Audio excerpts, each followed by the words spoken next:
very fact that I was a total junkie for almost 10 years leaves me now realizing that it didn't worry me too much then because of the very nature of heroin. You know, nothing worries you. Imagine attending a high-energy rock concert where the crowd is electrified by every guitar riff and drum beat.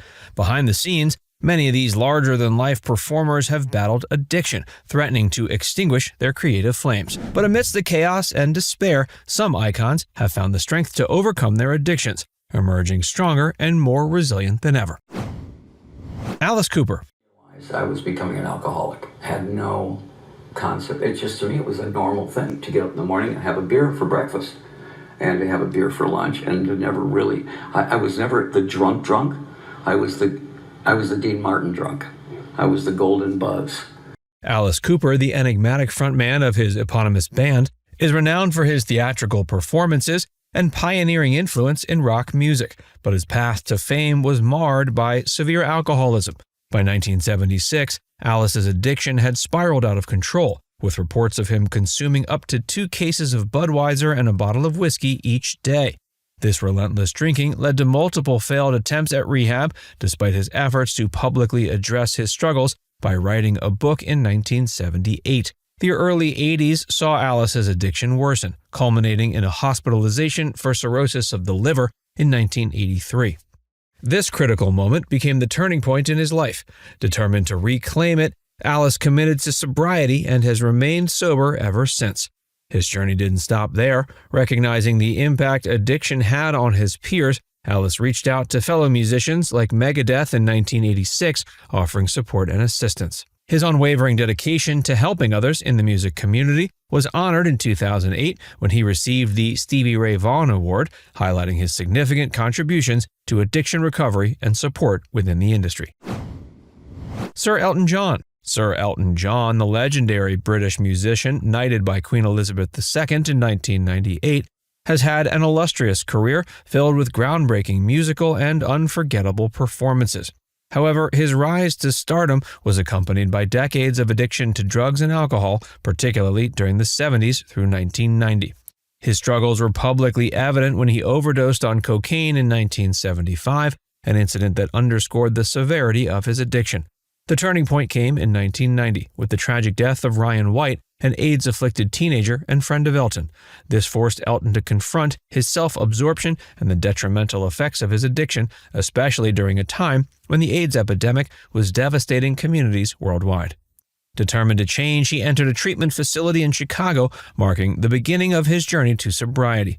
Since then, he's remained clean and sober, using his experience to fuel his philanthropic efforts.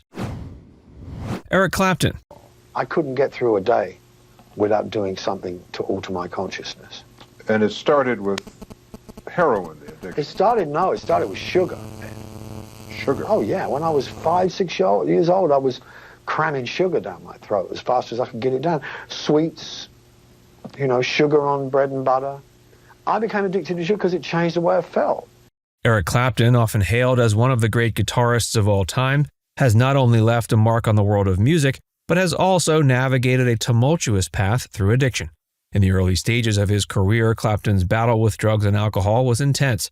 In 1971, during the concert for Bangladesh, he collapsed on stage due to severe substance abuse, but remarkably managed to finish his set after being revived. His struggles with heroin led to the Rainbow Concert in 1973, organized by The Who's Peter Townsend, which played a pivotal role in his recovery from heroin addiction by 1974. But alcohol remained a constant challenge, leading Clapton to seek treatment in 1982. His resilience was further tested in 1991 when he faced the heartbreaking death of his 4-year-old son Connor. Despite the immense personal loss, Clapton maintained his sobriety, demonstrating incredible strength and commitment to recovery. Ringo Starr. I was living my life so great. Barbara and I would have parties every night. We were the only 2 people there. I was in one of those really nice passed-out blackout drums. And anyway, I came to one night and I out of a blackout. I came to the next day, and I've done a lot of damage. I was about to lose the love of my life, Barbara, and everything else. And it was my moment. I said to Barbara, "You've got to get us into one of those places." Ringo Starr, the beloved drummer of the Beatles, experienced a significant personal transformation following the band's breakup in 1970. The dissolution of one of the most influential bands in history plunged Ringo into a deep depression, which quickly spiraled into heavy alcohol abuse. His drinking habits became a coping mechanism for the sadness and loss he felt, leading to a period of intense addiction that lasted nearly 2 decades. It wasn't until 1988 that Ringo, along with his wife, sought help by entering a rehabilitation facility. The decision marked the beginning of his journey to sobriety, allowing him to reclaim his life and continue his successful career in music without the burden of addiction. David Bowie. Personal level, you don't do drugs anymore. No, absolutely not. And you don't drink? I don't drink either, no. Not even a glass of wine or No, anything? it would kill me if I What do you started mean it again. would kill you? I'm an alcoholic, so it would be a kiss of death for me to start drinking again. David Bowie, a musical genius known for his innovative artistry and transformative presence, battled addiction for much of his life. In the 1970s, Bowie's cocaine use became so severe it impacted his physical health and mental state severely, leading him to believe he was possessed by the devil. This period was marked by a relentless pursuit of drugs and a deteriorating personal life, which threatened to overshadow his creative brilliance. But Bowie's life took a positive turn in 1990 when he met Somalian-born supermodel Iman at a dinner party. The profound love and stability he found in his relationship with Iman inspired him to seek treatment and commit to sobriety. Anthony Kiedis. What was the narcotic of choice? Of choice, I would have to say the combination of heroin and cocaine. Do you remember what you started with? Probably did the cocaine shortly before the heroin, but right around the same time, very young age. Anthony Kiedis, the frontman of the Red Hot Chili Peppers, has a story of addiction that's both harrowing and inspiring. Exposed to drugs from a young age due to his father's addiction, Kiedis found himself entangled in heroin and cocaine use, deeply influenced by the rock and roll lifestyle of his bandmates. The tragic death of his friend and bandmate Hillel Slovak from a heroin overdose in 1988 served as a critical wake-up call for Kiedis. Determined to honor his friend's memory, he vowed to never again use drugs. Despite this, Kiedis struggled with relapse between 1994 and 2000, a period marked by continued substance abuse and personal turmoil. But his unwavering commitment to change culminated on December 24th, 2000, when he achieved lasting sobriety. Ozzy Osbourne. If you take my drugs and my alcohol away, how can I possibly be creative? And I bought into that, and it kept me out there for a lot of times. And why I got through all that, I don't know, because I should have been dead 1,000 times, and I'm not blowing my own trumpet. And I had to make a decision.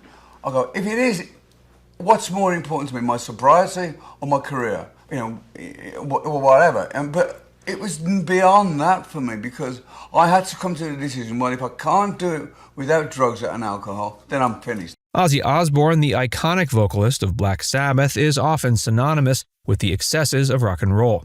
His heavy use of cocaine began in 1971, leading to erratic behavior and ultimately his dismissal from Black Sabbath in 1978. His addiction continued to spiral out of control, resulting in public intoxication arrests and a decade-long ban from San Antonio in the early 80s. His life took a dramatic turn when he met Sharon, who not only saved his life by offering to manage his solo career, but also became his steadfast partner in sobriety.